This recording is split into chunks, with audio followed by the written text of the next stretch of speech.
Is there objection? Reserving the right to object. The senator from Vermont. Thank you, Mr. President. Mr. President, it goes without saying, to pick up on Senator Isaacson's point, that there is nobody in this body who does not want to see cures as quickly as possible for the terrible diseases that are taking the lives of children in this country. That is not the debate. Nor, I think, is the debate that we need research and development to get us a cure of cancer, to get us a cure of Alzheimer's disease, to get us a cure of diabetes, and so many other diseases that are shortening the lives of people in our country and around the world. And we must work together to make that happen. In my view, if we understand that it is imperative that we try to come up with cures to these terrible diseases, there is no debate, I would hope, that the United States government and institutions like the National Institute of Health and the Food and Drug Administration must play, as they have historically done, a major role in finding cures for these diseases, easing suffering and expanding life expectancy. I don't think there are too many people here who would disagree with that. But in order to do that, it is clear that we are going to require a well-funded National Institute of Health and a well-funded Food and Drug Administration. And I must say, it is beyond my comprehension that year after year my Republican colleagues appear to work overtime to provide tax breaks to billionaires, yet refuse to adequately fund the NIH or the Food and Drug Administration. What set of priorities can anyone have that makes sense to anybody in this country that says, yeah, we're going to give tax breaks to billionaires and large corporations, but no, we're not going to adequately fund the major institutions in this country who are leading the effort to find cures to the terrible diseases that impact our children, our seniors, and everybody in this country. I would hope that my Republican colleagues listen to the American people and get their priorities right. Poll after poll says no more tax breaks for the rich. Let's invest in health care. Let's invest in cures to the children's diseases that Senator Isaacson talked about, to cancer, to Alzheimer's, and all the rest. Now, second of all, Mr. President, just ironically and coincidentally, I just asked through my website for the American people to send me information on what is going on in their lives with regard to prescription drugs. Every so often we do that. We send out an email and we do Facebook. We say, tell me, what is going on with regard to your life and prescription drugs? Not surprisingly, the vast majority of the comments that I received, and we've received about 1,000 from all over this country, are from people who are outraged by the high cost of prescription drugs in this country, a cost which is going up every single day. People are walking into their pharmacies today and seeing the price of the medicine they've had for 20 years double for no explanation other than the fact that the drug companies can do it, are doing it, so they can make outrageous profits. We pay in this country the highest prices in the world for prescription drugs. Senator Isaacson talked about the terrible diseases facing our kids. He is right. But do you know that there are thousands of people in this country every year who are dying because they cannot afford to pay the highest prices in the world for prescription drugs? While last year the pharmaceutical industry made $50 billion in profit, top 5 companies, $50 billion in profit. 1 out of 5 people in this country, Senator Isaacson, when they go to the doctor's office and they get a prescription, you know what? They can't afford to fill that prescription. Talk to the doctors in Georgia. Talk to the doctors in Tennessee. And what they will tell you is, yeah, we write out the prescriptions, but working class people can't afford to fill them.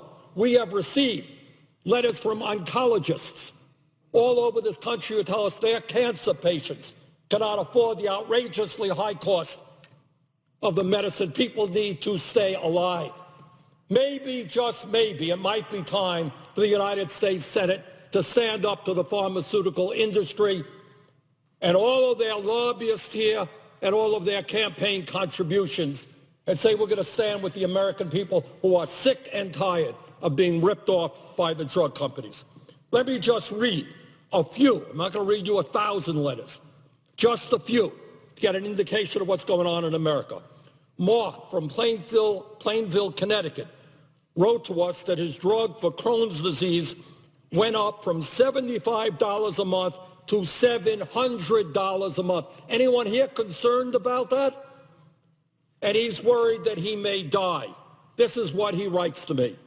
I am no longer treating my Crohn's disease. I'm in a lot of pain and will eventually develop colorectal cancer and die. I am 39 with a wife and 2 daughters. We simply cannot afford this medication any longer. I've had to leave my job and I'm now trying to freelance from home with no success for 4 months.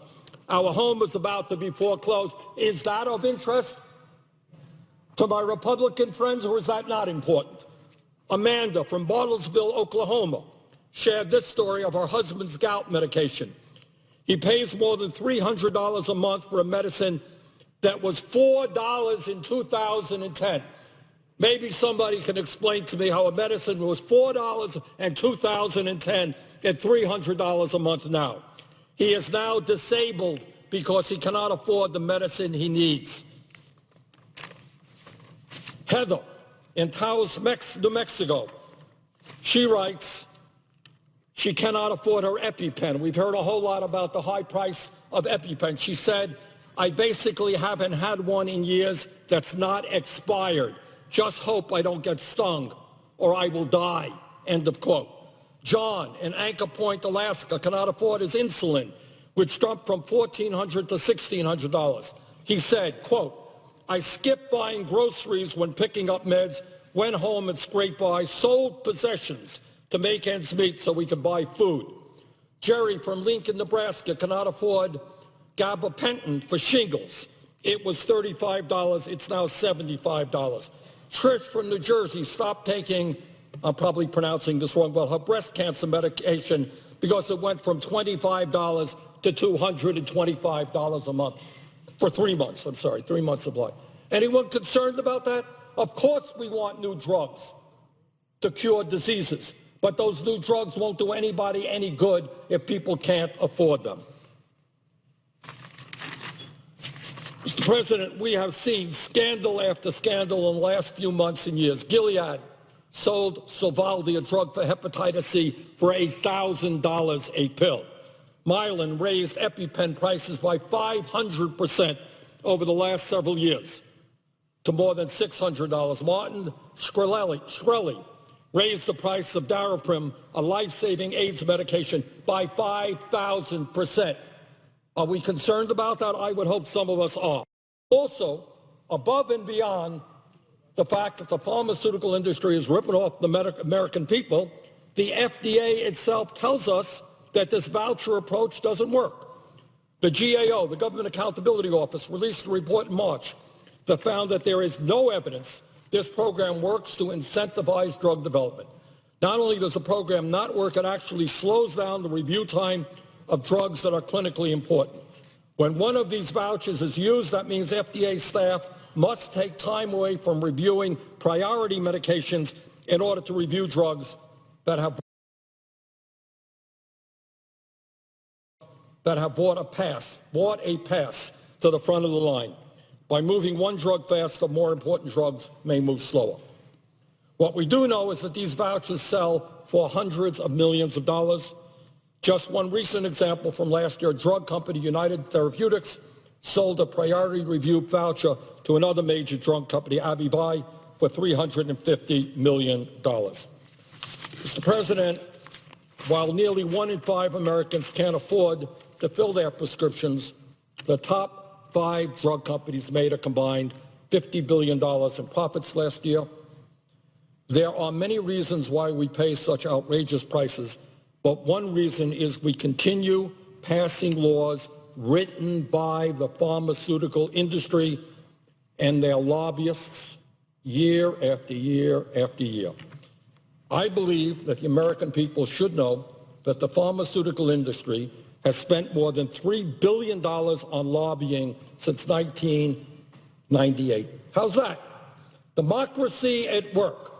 Drug companies charge us the highest prices in the world, and the pharmaceutical industry spends $3 billion on lobbying. They're all over these places. Well-priced lobbyists try to get us to pass pharma legislation. Just last year, the pharmaceutical industry spent $250 million on lobbying and campaign contributions and employs some 1,400 lobbyists. Maybe the working families of this country need some protection against these lobbyists. Mr. President, I certainly want to do everything I can to see that this country comes forward with cures to children's diseases and diseases that impact so many Americans of all ages. But we have got to have the courage to start taking on the pharmaceutical industry and representing the American people. So I am offering an amendment that I hope will be passed along with Senator Warren, which would extend this program, which is going to expire, as I understand it, at the end of September, to the end of the year. That will give us an additional 3 months to work together to come up with some serious legislation that addresses not only children's issues, but the health care and needs of millions of Americans in general. So I look forward to working with my friends on the other side to come up with a good solution to protect the American people at the outrageously high cost of prescription drugs in this country. With that, I